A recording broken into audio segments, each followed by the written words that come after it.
welcome to Ethically Speaking, a UCF interdisciplinary series on contemporary moral issues. My name is Steve Kubler, and I'm the organizer of this series, and I'm professor of chemistry and optics and founding associate director of the Center for Ethics at the University of Central Florida. In today's event, Dr. Heather Douglas will discuss what constitutes ethical research and what are legitimate and illegitimate limits to scientific freedom. But before we introduce Dr. Douglas, I'd like to say a few words about our speaker series and how you can participate. Ethically Speaking is organized by the UCF Center for Ethics with my collaborator, Dr. Jonathan Beaver, who is Associate Professor of Ethics and Digital Culture and founding director of the Center for Ethics. We developed Ethically Speaking to promote conversations about challenging issues of our time, and we encourage you to visit the center's website at ethicscenter.research.ucf.edu to learn more about our activities and to find out about other speakers in our series. We'd also like to hear your feedback and your ideas for future talks in Ethically Speaking. Ethics connects to every facet of our professional and personal lives, and the importance of ethics at UCF, I think, is clear from the long list of inaugural partners who helped launch this series. All of us in the partnership hope you enjoy discussions in Ethically Speaking, and we hope it cultivates understanding of how ethics provides frameworks for making better decisions, particularly when there are competing values. Thanks, Dr. Kubler. I'm glad to see everybody here. Thank you for joining us this afternoon. It's my pleasure to introduce to you Professor Heather Douglas, Associate Professor in the Department of Philosophy and a Fellow with the American Association for the Advancement of Science at Michigan State University. I also want to point out that Professor Douglas, during the 2021-2022 academic year, was Senior Visiting Fellow at the Center for Philosophy of Science at the University of Pittsburgh. Those of you from UCF might know that our own Louis Favela in the philosophy department was visiting fellow there just the year before. So there's some good connections. Professor Douglas was formerly the Waterloo Chair in Science and Society at the University of Waterloo in Canada, and is the author of at least two books. The one that I know best is the 2009 Science, Policy, and Value-Free Ideal. And her most recent work is the 2021 The Rightful Place of Science, Science, Values, and Democracy. On a personal note, I was first introduced to Professor Douglas through feminist philosopher Nancy Tuana's work at the Penn State University and the Serpoise Network, or the Consortium of Socially Relevant Philosophy of and in Science and Engineering. It's a long and unwieldy title for a great organization. Douglas's work and the work of consortium members have deeply informed my thinking about issues in ethics and science, as they have so many others. So it's my very great pleasure to introduce to you Professor Douglas for a talk titled Legitimate and Illegitimate Limits of Scientific Freedom. Professor Douglas, thanks for being here. Thank you so much for having me and for inviting me to participate in your series and to give this talk today. I promise I will help illuminate, at least hopefully, what counts as a legitimate versus an illegitimate limit to scientific freedom in today's talk. So what I'm going to do first is scope the challenge of scientific freedom and scientific freedom limitations. What do I mean by that, and how difficult is the challenge? I'm going to start off with 3 examples to show that scientific freedom is legitimately limited currently.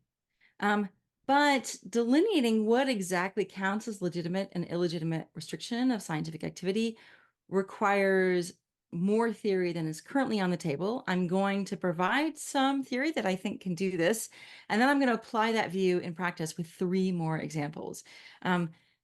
If I run out of time, we might lose one of the examples at the end, but we'll see if we can do all of them. Okay, so what am I talking about when I'm talking about scientific freedom? The value of scientific freedom has perennially been referred to as something that's very important. It's the freedom to pursue one's research wherever it happens to lead. So if scientists are engaged in inquiry and novel discovery, then it's important that they be able to pursue that where it happens to go, even if that happens to challenge existing theory or challenge existing ideas. And this seems to be very essential to generating new hypotheses, to developing new methods for pursuing scientific work, and for developing new theories that can account for the evidence that's found. And part of this is also the need for open debate within scientific societies and scientific communities, that there shouldn't be sort of views held above scrutiny. There shouldn't be views held outside of scientific debate, that it's something that's supposed to be open, and the freedom to challenge and critique each other is central to scientific practice. So this is essential both for scientific discovery and in many ways for the ultimate reliability of scientific knowledge, because developing new methods, developing new theories is how science is continually honed and refined against the empirical evidence we gather. In the middle of the 20th century, just after World War II, though, there was this discourse that the value of scientific freedom was such that it was the most important thing. As Percy Bridgman argued in his classic paper on scientists and social responsibility, the scientist cannot make his, and he unfortunately meant his, contribution unless he is free. And the value of his contribution is worth the price society pays for it. So the freedom of science here is seen as absolutely central. And regardless of what the price is for the freedom given to the scientist, society needs to be willing to pay it. He argued that any kind of concerns of responsibility would actually hamper science in ways that nobody should want. As he wrote in that same paper later, the challenge to the understanding of nature is a challenge to the utmost capacity in us. In accepting the challenge, man, again man, can dare accept no handicaps. That is the reason that scientific freedom is essential and that artificial limitations of tools or subject matter are unthinkable. Bridgman was not alone in these kinds of views, which became very pervasively and widely accepted in the post-war context. So Michael Polanyi argued in that same year in a paper on scientific freedom that at no point of the scientist's research, is he subject to any specific instructions from any superior authority. The scientist is free to pursue his research wherever it goes. However, we actually don't think that that's actually the right view anymore. Although truth is valuable, it's not preeminently valuable. And that's because some methods, as we'll see very shortly, and some approaches are just not worth the cost that they might impose on society for pursuing. So we've rejected this sort of very strong view from the mid-1940s.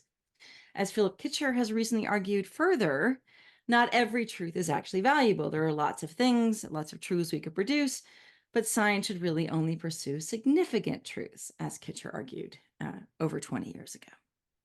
And even further, not every significant truth is worth its cost. We could, for example, discover very significant truths about the impact of toxic chemicals on human beings if we rounded people up and subjected them to experiment, but no one thinks that that's an ethically acceptable way to pursue that kind of knowledge. And not every research project produces anything significant. So some research projects just don't produce anything, turns out, that's valuable in terms of knowledge. And that's a pervasive feature of scientific practice. Lots of science doesn't end up producing stuff that tends to be valuable in hindsight. So how should we think about this space? In this talk, I will not be discussing, I need to do this. I will not be discussing scientific freedom outside of research context. I'm going to stay focused on scientific freedom within research context. So I'm not going to talk about scientific freedom issues in science advising, science education, and science communication. And that's not because that's not important. Of course they are. I only have 40 minutes and I can't do too much in one talk. So these are important too, but we're going to set them aside. One of the things to think about in structuring our discussion is that there is both reasons for the curtailment of scientific freedom, reasons for the limitations, and different methods for curtailment. And we need to think about both of those when thinking about limits on scientific freedom. Let's start with those methods of limiting scientific freedom. There can be limits on scientific freedom in terms of the venues for presentation and publication. We'll talk about some of those, where different venues say, unless you are meeting our requirements, you aren't allowed to publish or present. There are also funding requirements. So it might be that, if you, for example, get kicked out of one journal or conference, maybe there's another journal or conference you can present at. Funding requirements can be a bit more onerous, perhaps given there are sort of legal requirements on what counts as minimally acceptable scientific research in the US, which we'll talk about shortly. You have to meet those requirements to get government funding. Now, most funding in science, it turns out, over half of it these days comes from non-public sources, non-government sources. So there are always other sources. But this is going to be a significant restriction on what many scientists can do. There are also scientist-declared moratoria, where scientists within a community decide to stop pursuing research under particular conditions for a period of time. The Asilomar ban on research from the 1970s on certain genetic modifications of microorganisms falls under this category. And then there are actual government bans where research is illegal under some certain circumstances, say particular methodologies. You could pursue that human toxicology research, just not using human subjects without informed consent, and not clinical equipoise. Or we actually have existing bans on research under all circumstances, that some research agendas are just not allowed. And there are compelling examples of each of these kinds of approaches for methods for limiting scientific freedom. So let me just go through those three examples to sort of set the stage a bit. The first example is an example of scientists deciding that they are done considering certain kinds of research in their journal. And this comes from the 18th century. So in 1775, the Académie des Sciences in Paris, France, decided that they would no longer accept papers purporting to have found perpetual motion machines. There have been decades of, and the picture here is of a perpetual motion machine from the early 18th century. So the idea is the cannonball comes down, and the forces that actually allow it to turn actually also allow it to bring a cannonball back up. And you could do that indefinitely and always get work thus out of this machine. The Académie des Sciences had had decades of these sorts of reports, and they decided in 1775 that they were no longer considering them. And that was because there was just too much charlatanry. I should have not used a word I can't pronounce. Charlatanry in the reports. There were just so many examples of this where the person wasn't willing to really sort of show how it was working, or there was someone like actually running the machine underneath the floorboards, and they got really frustrated with their time being wasted on these things. This is 70 years at least before the laws of thermodynamics were formulated, which those laws say these things are impossible. So there was no theoretical reason why they're impossible. It was just the Académie des Sciences was done with this thing. At the time, some scientists thought this was unacceptable. This was an unacceptable violation of scientific freedom and a form of tyranny. But the Académie des Sciences stuck with their guns, and they no longer published papers or considered papers purporting to have found perpetual motion machines. Okay, so that's scientists deciding for their journal, no more, or their forum, no more. The second example I want to consider it involves more legal restrictions that are imposed upon scientists in ways that they actually were unhappy with. So informed consent requirements were sort of first really discussed as a requirement coming out of the Nuremberg trials after World War II. But coming out of those trials, a lot of US scientists didn't think that the requirement of informed consent applied to them, that they thought they were fundamentally good, and that following their own honor code, doing things for the public good and doing things that were really in the best interest of both their patients and the public good, that it would be fine for them not to gain informed consent. And so an example is this quote from Thomas Rivers, who was a virologist operating in the post-World War II context. And he wrote, well, all I can say is it's against the law to do many things, but the law winks when the reputable man wants to do a scientific experiment. For example, the criminal code of the city of New York holds that it is a felony to inject a person with infectious material. Well, I tested out live yellow fever vaccine right on my ward in Rockefeller Hospital. It was not a secret, and I assure that the people in the New York City Department of Health knew it was being done. Unless the law winks occasionally, you have no progress in medicine. So the idea was that, as we're good people, we're honorable people, we're reputable people, we know when to do experiments on people and when not to do experiments. And so just trust us and leave us alone so we can make progress in science. This is very much the Percy Bridgman model. In 1960s, though, it increasingly became visible these concerns about abuses of human subjects. So Henry Beecher in 1966, for example, famously published his paper Ethics in Clinical Research, which had multiple examples of what looked like abuses of human subjects reported in medical research that was published. So it was all published sources. And research that really, frankly, was putting the human patient at risk for very little knowledge benefit. The researchers were by and large rather defensive about this critique and thought that it was really unfair.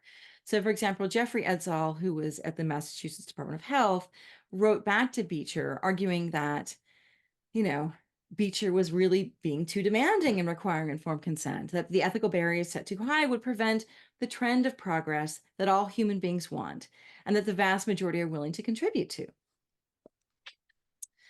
So they did not really want this legal requirement of informed consent imposed and thought it would damage medical research. But then in 1972, the Tuskegee syphilis story broke.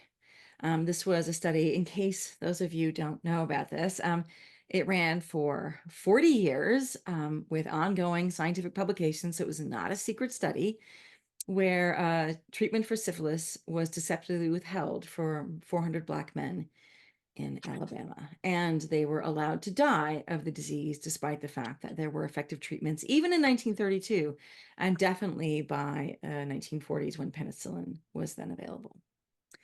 This leads, so outrageous, this led in 1974 to the US National Research Act, which ultimately required internal review boards for federal grantees doing research on human subjects, that universities had to create this institution to provide oversight, ethical oversight. It also created the National Commission for the Protection of Human Subjects, which produced the 1979 Belmont Report, which enshrined the importance of informed consent as necessary for respecting human autonomy.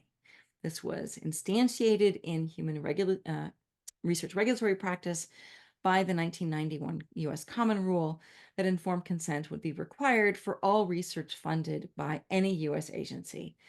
And by the 21st century, even if you're not funded by the US government, it is illegal to do research human subject without informed consent. So this is imposed on medical researchers. There are lots of concerns about whether or not informed consent is actually an adequate standard, whether we need something stronger given the pervasiveness of what's known as therapeutic misconception, whether or not there are exceptions involving legitimate cases of deception or proxy consent, or alternatives like communal consent in some cases. But this is an ongoing sort of legal requirement that often is a central concern for internal review boards across the US and has become a going concern for most countries as a legal requirement for human subject research. Okay, example number 3, biological weapons research ban. Because you could do, getting informed consent doesn't necessarily prevent you from doing certain kinds of research. There are maybe other ways of doing it. Maybe human subjects can be persuaded that it's in their interest. But here is an area of research that has just been banned. This is something that actually affected a fair number of scientists. Prior to 1970, there were lots of scientists in lots of countries, including the US, Canada, Japan, Soviet Union, among others. Interesting enough, not Germany. Hitler was against bioweapons for reasons I don't fully understand, doing bioweapons research. So this was an ongoing project. And in 1966, in the middle of the Vietnam conflict, there was a petition signed by 5,000 scientists, but it didn't call for a ban. It called for a review of policy around chemical and biological weapons research and whether or not we wanted to have this. And in 1969, unexpectedly, much to everyone's surprise, Nixon just decides to renounce biological weapons and to ban biological weapons research. This leads in 1972 to the International Biological and Toxin Weapons Convention, which bans not just the holding of biological weapons, which the US subsequently destroyed their stocks of, but also bans research and development of biological weapons. So you may not do research into a new biological weapon or a new delivery system for a biological weapon. That kind of research is illegal internationally. Now, there have been ongoing concerns about reporting and enforcement of this ban. There are groups that meet regularly to think about that and to work together. We know that the Soviet Union, for example, was still pursuing bioweapons because there were a couple hundred anthrax deaths unexpectedly in a town in 1979, which the Soviet Union initially claimed was due to tainted meat, but nobody believed it outside the Soviet Union.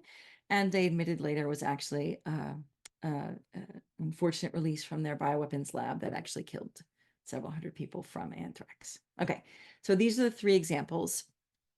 Across the examples, you can see there are different ways of limiting scientific freedom. There could be, you may not publish with us, you may not use these methods, you may not pursue this research agenda.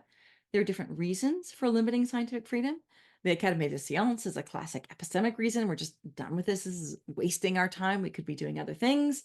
Or there are overriding political or moral issues that something is too risky or too dangerous or too much a threat to a particular society or the folks in it.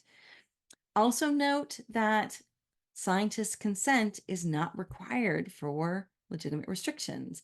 In neither the case of informed consent or the biological weapons convention ban, biological weapons ban, did scientists have to sign on to it? It was something done by government and then imposed on scientists.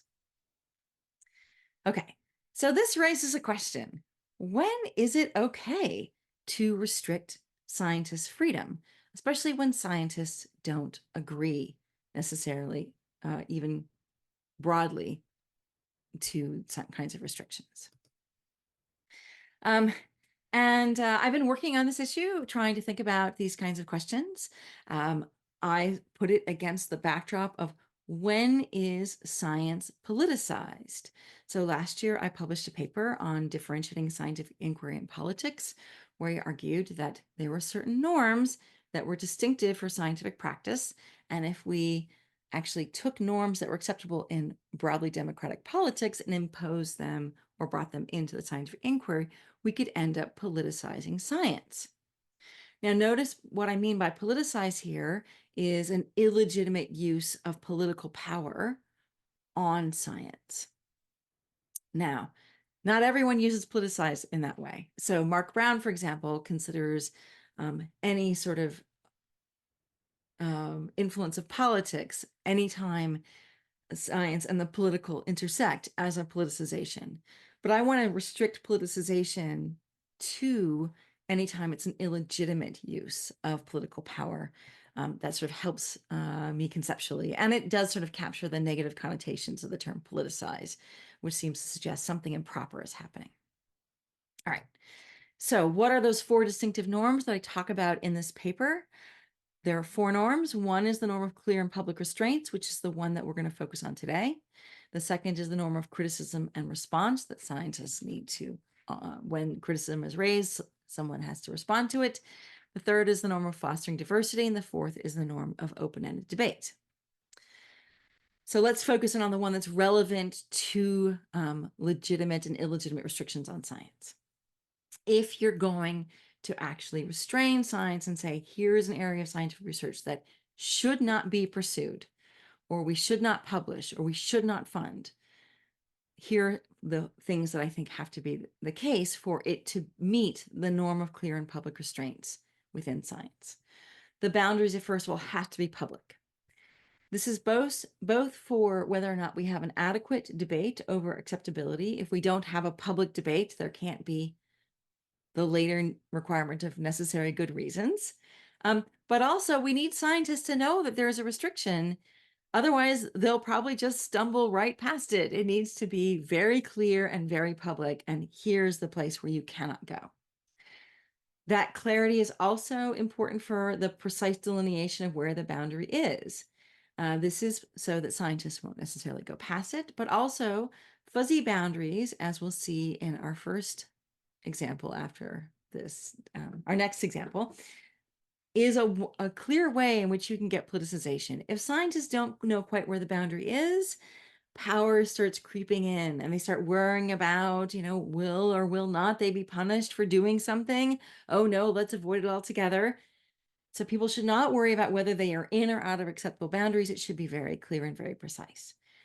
It's also going to be really important for whether or not we have good reasons for the boundaries. Having good reasons for clear and precise boundaries, we can actually articulate reasons.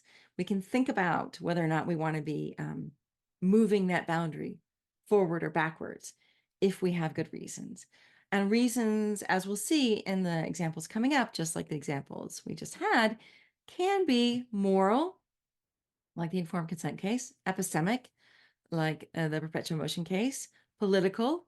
I'm not sure I'm doing one that's solely political, but some of the arguments by someone like Philip Kitcher on ways in which research that undermines political equality might be problematic and a reason to not to forbid those areas of research come to mind. Or some combination. Very often there's some combination thereof. And then fourth, boundaries should exclude as little as possible to meet the reasons, because giving up knowledge pursuits does give up our possibility of discovering things through those methods or through that particular research agenda, and we should not give up those knowledge pursuits lightly. So boundaries should be as expansive as possible, clear, precise, with good reasons, and public. Now, with this account of what counts as legitimate or illegitimate restriction of scientific freedom, scientists agreeing with the restrictions is not necessary. We don't actually have to have consent for legitimacy. Scientists might be upset about those restrictions. But getting some consent, some buy-in from scientists is really helpful for implementation. It's very hard, I think, in practice to have an imposition on scientists that, for example, none in the scientific community would agree with. That would be really difficult. It doesn't mean maybe we shouldn't do it in some cases. We're going to have, I think, public debate about restricting science. It is necessary both for having clear and public restraints and necessary for generating the right kinds of reasons that are hopefully persuasive to the scientists in the end, as well as being sort of publicly supported. This is true even in cases where it has to be done in general terms, because you don't want to actually discuss the details of, say, some dangerous weapons research that you actually are subsequently going to classify and maybe ban. We still need to have a public debate about where the boundary is and why it's there. And the other thing to note is, moral concerns can override epistemic concerns. So in line with a rejection of the views of Bridgman and Polanyi, scientists do sometimes have to answer to higher authorities and have their freedom restricted. It's not the case that we think any price is worth the price of truth. Within the boundaries, so thinking momentarily about scientists pursuing research within already set clear boundaries. Scientists pursue beyond the boundaries is not morally acceptable. We have good reasons to stay within boundaries. But that doesn't mean that science pursued within the boundaries is responsibility free. There's still responsibility that saturates scientific practice. Just because you're staying within acceptable, clear public boundaries doesn't mean like anything goes. There are other moral responsibilities that come with doing science, including moral responsibilities to society, including moral responsibilities to the practice of science itself. So you still have to be concerned with the impact of work on society and whether something is worth pursuing. But I'm not going to, in this talk anymore about sort of what that looks like within that space. It's complicated. Let's look at just those boundaries still and when something is legitimate and illegitimate restriction on science. Okay, so let me apply this view, give you some more examples to think about for scientific freedom. The first is a case involving gun research, of the impact of weapons, gun weapons on our society. So in 1997, what's known as the Dickey Amendment was attached to a congressional funding bill, the Omnibus Bill. And that bill stated that none of the funds made available for injury prevention and control at the Centers for Disease Control and Prevention, the CDC, may be used to advocate or promote gun control. Now that sounds fairly clear, but given the discourse around the Dickey Amendment at the time, the way in which the Dickey Amendment was lobbied for, in fact, was instantiated in a rather blurry way. As Kellerman and Rivera noted in 2012, precisely what was or was not permitted under the clause was unclear, but no federal employee was willing to risk his or her career or the agency's funding to find out. And so no research on gun violence was funded by the US government following the Dickey Amendment of 1997. Funding for the impact of guns on public health shifted almost entirely to private foundations in the US. Whoops, I need to go back. Now, interestingly enough, there was no public debate about restricting research in order to protect a political right like gun ownership. This was primarily a backdoor lobbying effort by the NRA. And so there was no discussion of the loss of knowledge versus the protection of a right. And the political culture of the time, the political intimidation, blurred the boundaries of what was acceptable and unacceptable to create this kind of murky area. It was exactly a politicization of a kind of research. Why would any research addressing guns be thought to be advocating or promoting gun control? This is the moment of blurriness. Could we, for example, research the impacts of gun violence, the mechanisms or causal forces behind it, and how it might be mitigated without advocating for gun control? In fact, Dickey himself in 2012 published an op-ed in the Washington Post saying he was very upset about how the Dickey Amendment was interpreted, that he thought it was really important that US government fund research into the causes and possible ways of mitigating the impact of gun violence on society, making an analogy with traffic safety, and thought that it was like, a really big mess that the Dickey Amendment had restricted research in this way. In 2018, this language was cleared up and it was made very more precise. The sort of reasons behind it, the impact of it, so that the causes and impacts of gun violence can be researched, including by the CDC. It's just that gun control cannot be advocated for by the CDC. So that's example number one. There's the blurriness. The blurriness looks a lot like politicization and an improper use of power, also lacking those good reasons in practice. All right. Example number two. In 2022, Nature Human Behavior published an editorial addressing new guidelines for the way in which they were going to run their journal review practices and acceptance practices. In particular, trying to create guidance for addressing potential harms for human population groups who do not participate in research but may be harmed by the publication. So this is not about informed consent. This isn't about the human subjects. It's about the impact of the research on society. And about what kinds of papers Nature Human Behavior was going to accept going forward. Now, some of their problems were actually some of their standards were quite problematic. One of the standards in the Nature of Human Behavior editorial was that claiming that non-malfeasance and beneficence are two fundamental principles in research ethics, requiring the maximization of benefits and the minimization of potential harms. And this isn't actually quite right. It's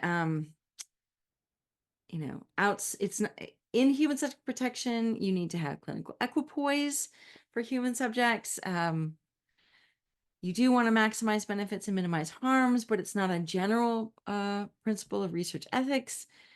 And it's not the case that we think that research should never cause harms. Indeed, you might think of examples where researchers discover that a particular chemical or particular industrial process is actually harming members of the public. The publishing of that and regulation that's imposed might actually harm that industry. Yes, that's not a reason to not publish those kinds of things. So the discovery of new scientific facts can cause harms, and we should be fine with that. And there also might be research that may not benefit anyone. We have talked about, sort of research that doesn't actually produce anything particularly useful. So this is a really tricky standard. It's also quite fuzzy. We might have very different interpretations on what counts as a maximization of benefits and a minimization of harms. This kind of fuzzy boundary is exactly how you end up politicizing scientific practice. So I don't think this is a great standard. There is, however, another standard in the editorial that is very clear and thus very workable. So in the editorial, it said editors can withhold publication of work that is premised upon the assumption of inherent biological, social, or cultural superiority or inferiority of one human group over another based on race, ethnicity, national or social origin, sex, gender identity, sexual orientation, religion, political or other beliefs, age, disease, disability, or other socially constructed or socially relevant groupings. This is far more precise, because it's not the case that they're not going to publish things that might show some kind of group difference that might be interpreted as inferiority. They're not going to publish work that is premised, that assumes that kind of inferiority or superiority going in.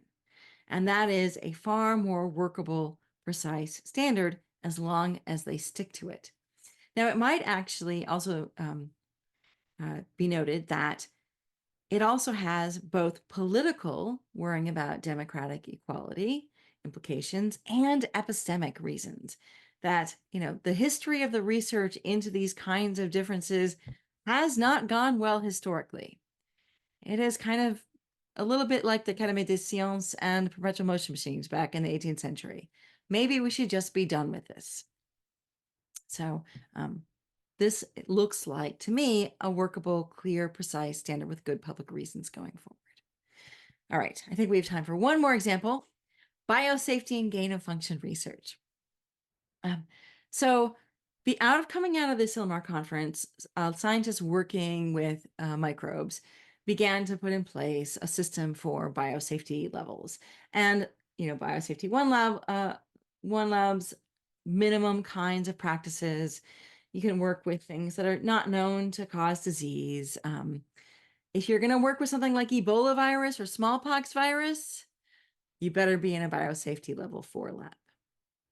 Okay, so that is sort of a going concern. How much equipment, how careful do you need to have cleaning systems?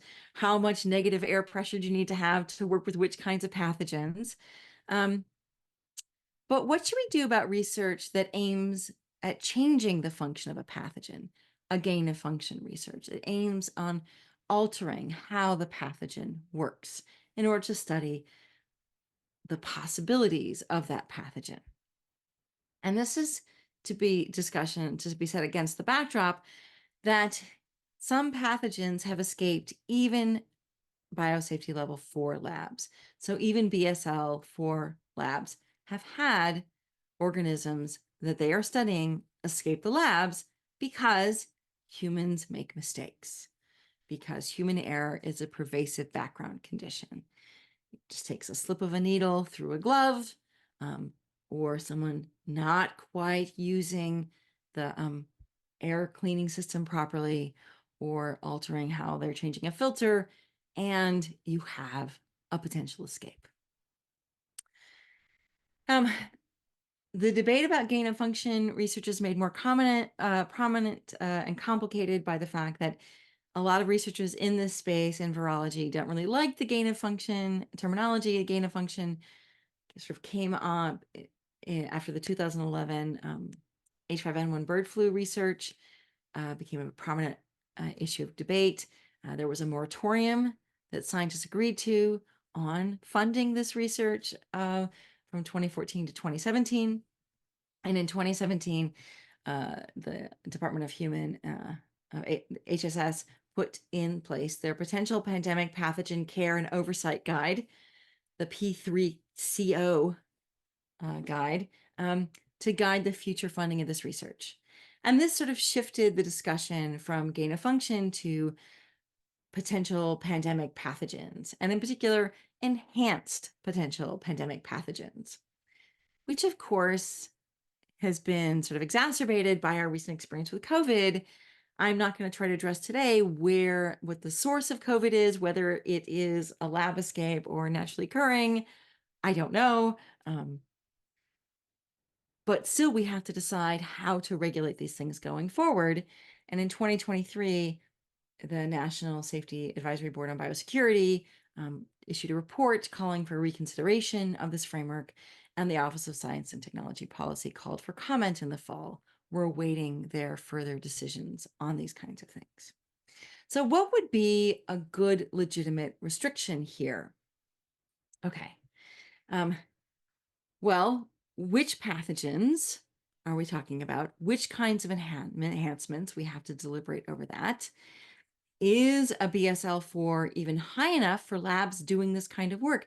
Notice we're taking already pathogens that have pandemic potential and making them potentially more virulent or more transmissible, like the H5N1. So this raises the question, if we require BSL-4, is that high enough? Is the benefit of this research worth the risks at all?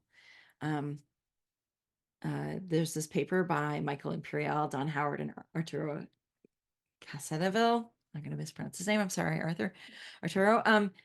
That tries to lay out some of the benefits of gain of function research, but their list is kind of thin. Most of their examples, the vast majority of them, are benefits for disciplinary reasons. We learned something new about a virus with no actual clear public health gains. And it's the public that would be at risk if one of these things actually escaped the lab through human error. So should the US fund this kind of research? Should this kind of research be legal? Or is this like bioweapons research, something that should be banned altogether? So you could make the case with my framework that a ban can be done legally on any research that aims to improve the transmissibility or virulence of any pathogen. So these particular kinds of enhancements, and maybe any pathogen, because the coronavirus didn't look like a potentially pandemic pathogen until it was. And so creating these kinds of improvements, I'm not saying the coronavirus was created in the lab, but on a new pathogen, a pathogen that exists already, it's not clear that we actually want to do that. And this would be, I think, a clear, public, and limited restriction with good reasons for it, because we just don't want to risk these kinds of things escaping. And I think an argument can be made that the benefits do not seem to be worth the risks for this kind of research. That in particular, what makes a pathogen more dangerous in the lab might never happen outside the lab. So it's not clear that we actually gain anything that's practically useful. The way in which pathogens evolve in the wild is very often not how it evolves in the lab. And we do have to keep in mind that human error, even in biosafety level 4 labs, is a background condition. Further, we now have good gene sequencing for pathogens collected in the wild, and maybe we need better monitoring of diseases in the public health infrastructure, but actually pushing pathogens in the lab doesn't seem to be gaining things for the risks. Or another bright line might be that anytime you're enhancing a pathogen, you better be doing it in a top level biosafety 4 level lab. Okay. Let me draw some conclusions so we can have a discussion. I hope that these examples have helped us think about when we might restrict scientific freedom and when those restrictions might be legitimate. I do want to emphasize, I think limiting scientific freedom should be done cautiously. We are giving something up, and we don't know exactly what we might be discovering through that restriction. But I think if restrictions are public, with clear and bright lines, supported by good reasons, ethical, epistemic, political, and exclude as little as possible, we can still do this and do this well and legitimately. Notice that I don't think scientific consent is needed. I think it's good to ask scientists, but they don't have to consent to it, because scientists often think that their research is the most valuable research in the world, and it's not really clear that they're right about that. Restrictions do need to be debated, and I think they should also be open to redebate. So it might be that our past restrictions, we need to rethink them, like ways of rethinking informed consent. This is part of the process of inquiry. I think that keeping even restrictions as something that we could reopen the debate on is part of keeping the open-ended nature of inquiry open. And that is going to be ultimately crucial anytime we're talking about the practice of science. So I will stop there. Thanks to you all for inviting me to Michigan State University for supporting my work, and for the University of Pittsburgh Press for hosting a book series on these issues.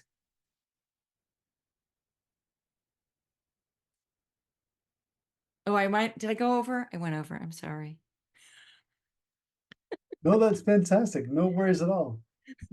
I've been tracking questions, and we've got a bunch, and everybody should feel free to ask more questions, or feel free at this point to raise your hand also in Zoom or on camera. It'll just get awkward that way, but the Zoom raise hand is effective.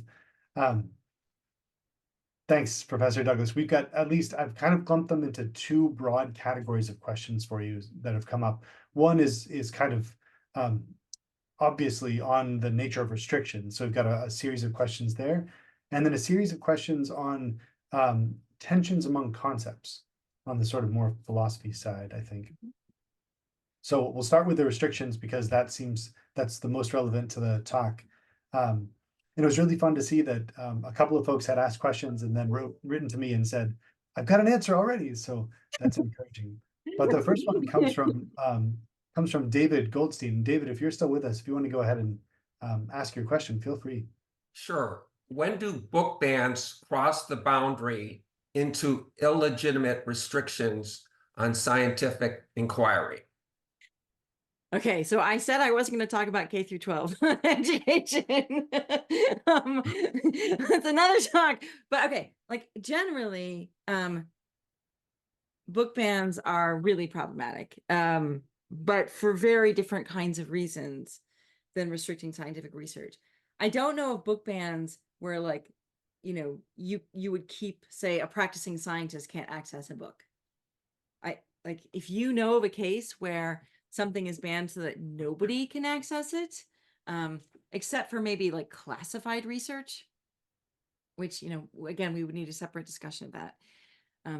There are reasons to sort of classify some research and then nobody can access it. If we're talking K through 12 education, I think, a lot of the book bans that have been put in place in the US are a bit nutty and ill thought out, and mostly harmful. And public libraries should mostly have the stuff that, they should be open spaces for different kinds of things. But this is not about research. Is it? No, I'm just, we're going through book bans right now, and I thought maybe that might be impacting scientific research as well. Not really. Happily, because I mean, again, I don't think there are any, you could, like ban a book in K through 12 education, but you're not going to be banning it for higher education. And that's where you're training your scientists. So, Okay, thanks. yeah, I know. Everything's not the same. It's hard not to think about those two things together, especially right here, right now. Yeah, we're sort of stuck in that conversation, but it is, I mean, I think one of the really encouraging things from my perspective is that, researchers, especially university researchers, do have access to anything they need, apart from classified research, as you said. So that is a key difference. But David, I think maybe the take home is we should very carefully track how far those bans go, because if it gets to the point where researchers can't have access to things, that's a different story. Yeah. Yes. And Yeah, especially thank if you. it's not public and clear and like, what counts in and out and affecting researchers, like, wait a minute. Yep. Yeah, then we're in it. Yeah. Mm-hmm. The next question in the same theme on restrictions comes from our Professor Don Jones here at UCF. Dr. Jones, if you're here, feel free to unmute. Yes, I want to caution that my sound may go out, so I may leave it to that, but I've been having trouble with the sound. But first, thank you for a fascinating talk. And I've been recently looking at some of Miranda Fricker's work on epistemic injustice. Mm-hmm. And I got to thinking, I wonder if you were heading a research lab and you suspected that some researchers were being sort of disregarded, or their opinions were being put at a lower level by other researchers, which I guess would be an example perhaps of epistemic injustice, even though it just happens implicitly. What would you do? And I don't mean this as a personal question. I mean, is this a question that you handle by person-to-person talk? Is it a part of the ethics code, like a EEE ethics code addresses it, or is law involved here?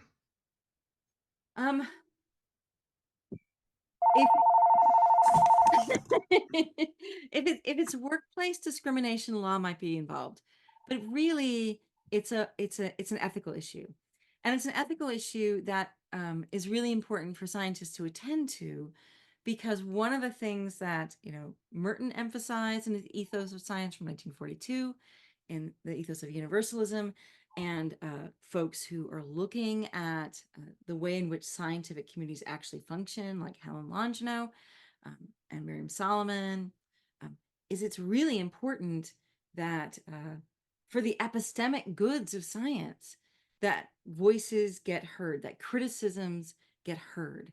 And this is why in the paper that I just published, I argued that science really needs to foster diversity and make sure those voices are brought in, because they often have really important criticisms that need to be heard and need to be attended to. Even if ultimately you have reasons for setting them aside, just disregarding them is not a way to make the knowledge that science is producing strong. So there are both a sort of ethical and social and epistemic reasons all coming together to try to ameliorate those kinds of contexts. And I think it's important for scientists, when they're being trained, to be introduced to all of those reasons together, right? So it's not just sort of like, oh, social justice. No, it's actually better for science. Thank you. So the next NSF grant gotten by a science unit at UCF ought to include a section on epistemic injustice. I mean, maybe. I don't want to say that, like, because they might not have any way of connecting that in with their research groups, right? Or they might already be doing it, and so it's not really part of the grant because it's like already being done. I understand. Yeah, in which case, wow. Thank you very much. You're welcome. This is exciting. I'm organizing questions as we go. Then the next two questions on my list are sort of closely related, so I want to have them asked in parallel. But Dr. Josh Kissel, one of our postdoctoral researchers, has a question for you about tensions. And then Shahid, if you want to ask your question directly after, I think they're related enough that maybe Dr. Douglas can answer them together. So Josh, do you want to go ahead? Yeah, hello. Oh, sorry, my camera was messed up. So my question is about if there's a tension between the idea that you said scientists have an obligation to not just do anything they want, even if if it's within the boundaries. And I was wondering if there's a tension with that claim, and then the idea that the restrictions of the boundaries should be clear and bright ones, right? Are they, and if there is, what are the reasons? How do they negotiate that? Yeah, okay. So this is another talk because this is really hard, and I'm really glad you asked this question. So what I actually think, and I argued in a different paper that was published in Philosophy of Science in December, is that while scientists have responsibilities to society to think about within legitimate boundaries, we have to be really careful about any accountability measures. Anything that actually prevents scientists from pursuing something, or anything that would punish scientists. Those kinds of measures, if you don't have clear and bright boundaries, are a way to politicize science in really problematic ways. So the kind of responsibility I think scientists have is more moral. It's more the kind of thing that we all have all the time, where there might be more praiseworthy or more blameworthy acts, but like if I just kind of do something a little bit wrong, someone might like say, "Hey, Heather, you kind of something really wrong," or I might feel bad.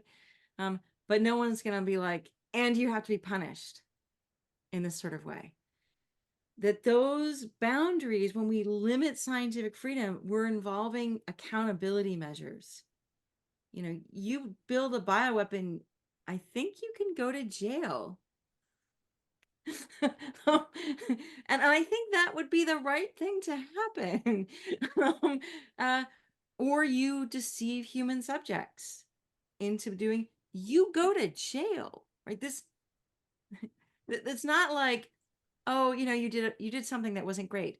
Whereas if you're a scientist and you're doing research and like maybe you end up causing some harm that you really kind of could have avoided if you just really sort of thought about it, but it wasn't like one of those clear light roundings, we might say like, don't do that again. But no other particular, we're not like, oh, no, you can't get funding ever again.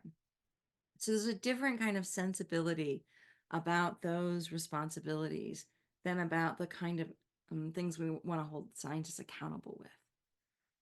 Does that help?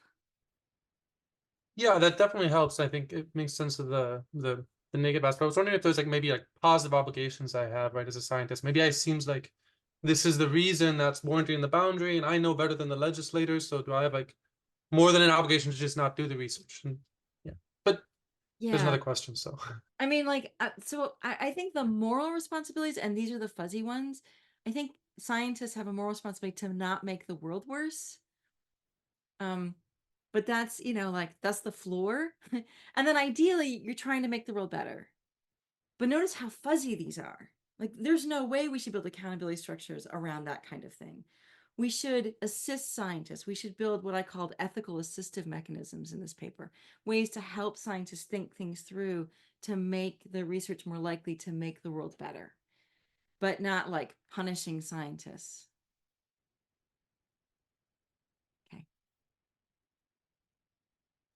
Yeah, thanks. And Shahid, I think your question is very close, but if you want to go ahead and ask, or let me know if I'm on the right path here, if you're still with us. Okay, so thank you for giving me the opportunity. So, Dr. Douglas, in your conclusion, you mentioned that scientific freedom should not be restricted unless there is a good reason. And one of the type of reasons you mentioned as political reasons. So I'm wondering what would be a good political reason to restrict scientific freedom? Yeah. So not anything, very limited set, like not like, oh, I don't want you to challenge my political, ideology when there's a plurality of political ideologies in my country. But it might be worth restricting scientific freedom if, for example, research is going to undermine democratic processes generally. So, for example, to make something really contemporary, it might be worth restricting the freedom of scientists to pursue large language model neural net AI if the threat of deepfakes keeps going up. Because that might actually be too much of a threat for democratic systems. Or if you think research might actually sort of make it really hard to track voter fraud, I have no idea what research that would be, to be perfectly honest. But maybe you have some examples. Maybe this shouldn't be done. So there are some, that's the kind of political reason I'm thinking of. Political reasons that would encompass the plurality of as opposed to like left versus right kind of wing thing. Does that help? Yeah, it does. Thank you for the examples. Like again, there could be debate as to like some other people may not really agree that democracy itself is worth preserving. So like if we have a better alternative, why would we really worry about this one? If anyone has developed a better alternative to democracy, I would love to hear it. I do not know of any political theorist who has developed a better alternative to democracy. It seems, as the quip goes, the worst form of government except for all the rest. Yeah, I agree with you. Yeah. So, okay. Yeah, thank you for the questions. I want to shift gears from the restriction side, Dr. Douglas, to the sort of tension among concepts side for a second. And I want to start with one sort of selfishly as moderator. The Thomas Rivers quote really stuck with me, the idea of the reputable man.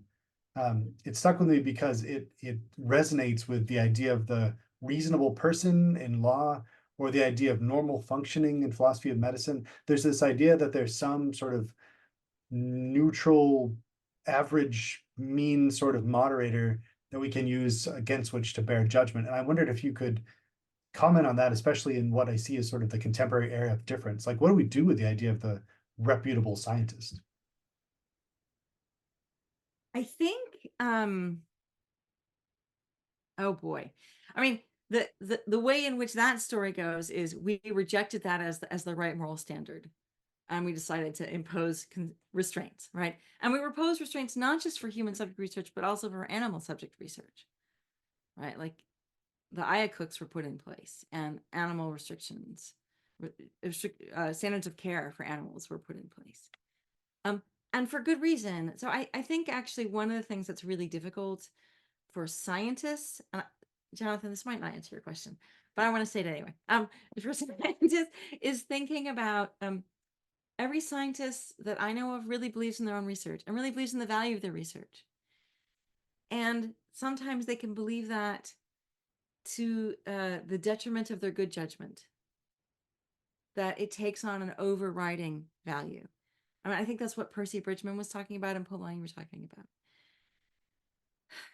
And so they're often not the best judges of the value of their research, although they are often hold really crucial information of the value of their research, because they're the ones who are there on the cutting edge trying to figure out what might be possible. So how should we take on board the judgments of the scientists on the value of their research at the same time as we cannot take on board fully the judgments of the scientists, the value of their research, right? That we need alternative perspectives as well. I think in some ways this is really the answer to the normal standard and the reputable man. Now that I think about it, that it's not like you can do it with one person by themselves and just ask them. That it's going to take a group. It's going to take a committee, sadly, for those of us who sit on committees. And the committee should be as diverse as can manage different perspectives and be brought into the space. And then within that space, acceptability arises or reasonableness arises. But I also think that this is partly why I want there to be very clear, bright public boundaries for the limits of scientific freedom. I don't want it to be turned over to a committee that makes these decisions behind closed doors to a reasonable standard, because very often those end up with very different judgments. And then we're not having an adequate debate about what kinds of restrictions we should have.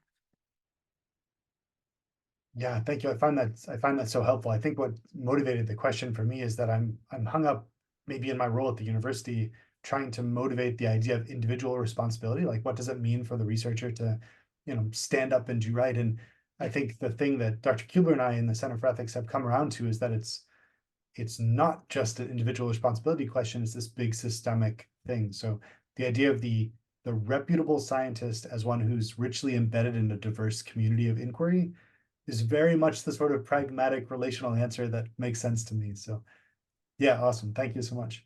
I've got a pair of related questions from Sam, and Sam has mentioned they're in Europe, so I'm going to read those questions for them. The first one is, so how do you, Dr. Douglas, think about the potential benefits of gain of function research? So better understanding viruses that might cause the next pandemic. Could those benefits not outweigh the risks? That's the first bit. Yes. Okay. So this, I think, is the hope of gain of function research. But when I started paying attention to this back in 2011 with the H5N1 case, right, and the debate about whether or not to publish. So for those of you who maybe weren't attending to these issues back then, H5N1 is bird flu.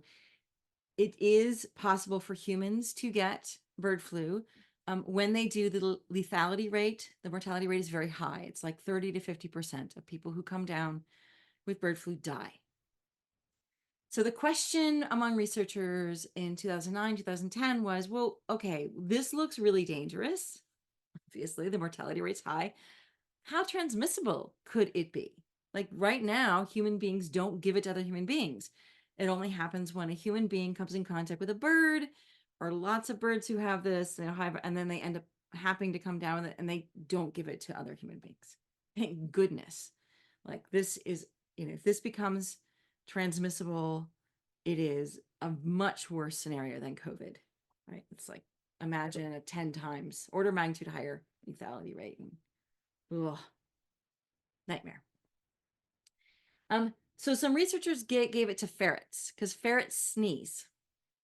This is how you do gain of function research for transmissibility. Is you keep giving the virus to ferrets, and you have the ferrets in close quarters, and eventually the ferrets start transmitting it to each other via their sneezes, and you've given the virus a new function, namely ability to be transmissible in the air, which surprised the researchers. So no one thought, they thought oh, we'll just do this and we'll find, probably that it can't evolve that way. But it turns out the virus could. So we did gain some knowledge. And then the question was, should this research, the details, like the exact genetic sequence that made it transmissible, be published? This was a big debate. There was a sequestration of the papers by Science and Nature. They gave it to the NSABB. And the NSABB ultimately decided that it was okay to publish the exact genetic sequence that would make bird flu highly transmissible.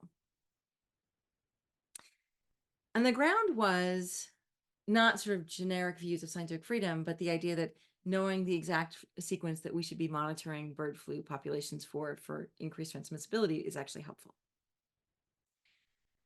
Now, here's the thing that virologists have since debated since then. Knowing that particular sequence isn't actually all that helpful. Because it's not like it's the only way it could become transmissible. It's just one way it could become transmissible. And this is the problem with these kinds of gain of function research. You might see how the research becomes more transmissible or more deadly in the lab, but it doesn't mean it's how it's going to happen out in the wild. It doesn't mean that having that foreknowledge ahead of time is all that valuable. It's not like we then create a vaccine in case that happens. No. We keep monitoring what happens in the wild. And if something happens there, we create a vaccine for that. And we learned with COVID that we actually can create a vaccine really fast. This is like the amazing thing about COVID. So it sort of thins out the benefits of doing this kind of research. And then the, biosafety level 4 labs have proliferated. They used to be fairly rare. There are now several dozen. in the US, there are escapes. So it's not like it's this ironclad thing. So, okay, now thinking about this, is it worth it to have a virus be pushed that has these kind of characteristics to become more lethal or more transmissible or both in the lab? So this is where the debate is right now. And I just haven't yet seen the arguments on the benefit side have been really thin. They're like, oh, but we could discover something really publicly valuable. Okay. Yeah. Okay. Yep. I'm open to thinking about, like, hearing arguments of this, but here, like, the not good argument is scientific freedom. That's not a good enough reason, because we can restrict freedom carefully, legitimately. We have in the past, we can do it again. So then it's about risks and benefits. And that argument does not look good for this kind of research yet. Yeah, looking at the second part of Sam's question, I think their underlying normative concern was that I think it seemed to them initially that there was an over reliance on sort of a consequential balancing act. But your argument is we can't start on principle, like the idea of freedom, because that's not going to get us where we need to go. So we have to then rely on the balance. Yeah, that makes good sense to me. Sam, I hope I did your questions justice. Thanks for asking them. Just two others left here. I want to open the floor to Alex Nicolaitis, another of our postdocs here in the center, for a question about sort of the scope of your argument. If Alex is with us. Hello, thank you. That was a great presentation. I'm curious in terms of extending a bit the argument, just because from the examples that I heard, it seems that it's primarily focused on physical and natural sciences. And I'm wondering if this could be extended in terms of the legitimacy criteria to social sciences. And there's a couple of reasons why I'm thinking about that. First of all, one of the reasons is the relative uncertainty that exists in social sciences. So the difficulty of, creating experiments and findings that are certain, because context matters, humans are very different, psychology matters. So you have, economics, business, sociology, all psychology, all these quantitative, close to hard social sciences, I guess one might want to call them, that are, kind of dubious in terms of their findings, but they're also very politicized. And this kind of follows up the point that you were making earlier about Helen Longino's work, the importance of diversity, and how these politics are deeply ingrained. But another point that also came to mind was with regard to, for instance, you mentioned democracy as a necessary, baseline for not violating certain principles that would be anti-democratic. And there are social scientists, for instance, who one might argue are doing work that undermines democracy by showing, for instance, how democratic voters are not very, good epistemically, savvy, able to evaluate policies. Jason Brennan has argued that epistocracy is a better system. Not that I fully agree, but one could make the case that there is social science research that undermines democracy as well. So Yeah. My thought is generally, what would you say in regard to criteria as these apply to social sciences, and would you draw different lines in terms of, the permissibility and non-permissibility of different scientific agendas? Yeah. So, Nature Human Behavior is an example of a social science journal that is trying to figure out where lines might be drawn. And in that case, I argue that some of their lines are not clear lines and problematic, and some of their lines are clear lines and, enforceable, and that there might be good epistemic and social ethical. Any proposal to restrict research, I do think we need to tread cautiously. So I, would want to hear a proposal and then talk about the reasons for it, and can it be made clear and bright? what might, and then what might we be giving up, and what might we be protecting. Voter behavior. I haven't really heard arguments yet that would suggest that we should restrict research on that. I mean, maybe if it ends up just being manipulative voter behavior, like ways we can hoodwink voters into voting particular ways, that would be problematic. But sometimes you end up being able to inoculate people being tricked, you know, like the classic example of Milgram's authority experiments, which when people learn about them, they're less susceptible. It's interesting, right? So you end up with these feedback systems, which is exactly indicative of the value that the knowledge that might be gained. So, you know, caution is also one of the things that I want to emphasize. But yeah, no, I think the same kinds of things could apply. It just, you know, what are the examples? What are we talking about? Where's the boundary? Great, thank you. Thanks, Alex. And Stephen, I want to offer the floor to you for our final question, if you'd like to ask one. Well, Yes, thank you. Thank you very much. Very much enjoyed your talk. It's too bad it has to end with this one. It could go on, but you wrote an article some time ago titled "Bullshit at the Interface of Science and Policy: Global Warming, Toxic Substances, and Other Pesky Problems." I would love to know more about that. I don't know if I can find it, but Email me. I'll email you the PDF. oh, good. But actually, the question maybe falls in that category. I don't know. You probably are familiar with John Mack of Harvard University some time ago in the 90s.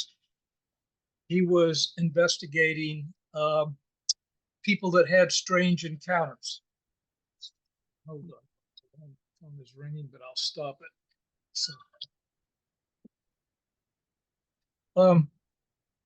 So this mainly involved actually a serious talk that he was, not just a talk, but interviews that he was given with people that had weird experiences. And the Harvard administration called him in, and actually, I think they wanted to dismiss him. They thought that this was an embarrassment to Harvard because it involved, well, you look like maybe you're not familiar with this, but, you know, people said they had encounters with aliens, essentially. Oh, right. This stuff. Okay. Yeah. So he actually had to have an attorney. Daniel Sheehan was called in, and they went through quite a battle. Well, finally, they did allow him to remain. Since that time, interestingly enough, Avi Loeb, who was the head of the astronomy department, is now doing research into UFOs and UAP. We have Gary Nolan of Stanford. We have a whole congressional investigation now going on with all of that stuff. Now, I'm interested in it. I have friends that are involved in it very much, but yeah, where do the boundaries of science actually begin and end when it comes to that kind of thing? And should a university, to protect their reputation, try to stop that kind of research? If the faculty is tenured, no. The whole point of academic freedom is the ability to occasionally do something that everyone else might think is nutty. This is really important, especially for something that, you know, I mean, notice the difference between doing something that like is illegal, which this research is not, and doing something that everyone just thinks is weird. I think researchers, academics should be able to do things that other people think are weird. Absolutely, I agree. All right. There you go. I love that we've wrapped our conversation up on a weird note. It seems like the place to go. Stephen Hall and Dr. Douglas, thank you so much. I'll turn things back over to Steve Kubler to wrap us up. Great. Well, thank you so much, Dr. Douglas, for sharing your insight on ethics and scientific freedom. As always, thank you, Dr. Beaver, for expert moderation of our event. And thank you, participants, for great questions. I love attending as well as organizing this. I think 50% because of the great questions and the discussion that we have. So thank you again. A recording of this presentation and our discussion will be made available on the UCF Center for Ethics website as soon as we can get it up, so that you can view the recording again and share it with others. And there you can also find links to past talks and information on upcoming presentations in Ethically Speaking. So I want to share with you what's going to be coming up next in our series. Share the screen here. So hopefully you can see the slide. The change from analog to digital media has radically transformed the way we generate, communicate, and consume information. And with the internet, each person now has the power to communicate instantly with mass audiences globally. But with that power comes responsibility that is shared by every person or entity who generates, receives, or retransmits information. And Dr. Denny Elliott will present at our next Ethically Speaking what that challenge really is and lead a discussion that explores how understanding that responsibility could help us become better citizens. Dr. Elliott is a leading expert on this topic. She's earned a doctorate in education from Harvard and published over 200 articles and book chapters and books on ethics in education, research, and journalism. And her work also includes co-production of 3 video documentaries and a weekly radio address on topics in ethics. To me, ethics in media is just one of the key challenges of our time, and I think it's going to be fascinating to hear this discussion, and I really hope you'll join us for what's certainly going to be an insightful talk and lively follow-on discussion if you're there. Dr. Elliott's presentation will be held in person at UCF, but we're also going to stream it live, so you can attend and participate remotely if you're able. And you can register to join remotely now by visiting the Center for Ethics website. I do hope you'll be able to join us. Ethically Speaking is made possible with support from the UCF Office of Research and Commercialization and the National Science Foundation. And I'd like to thank our partners for helping bring this series to you. Lastly, again, thank you for your participation. I hope you'll join us at future presentations in Ethically Speaking. Thank you very much.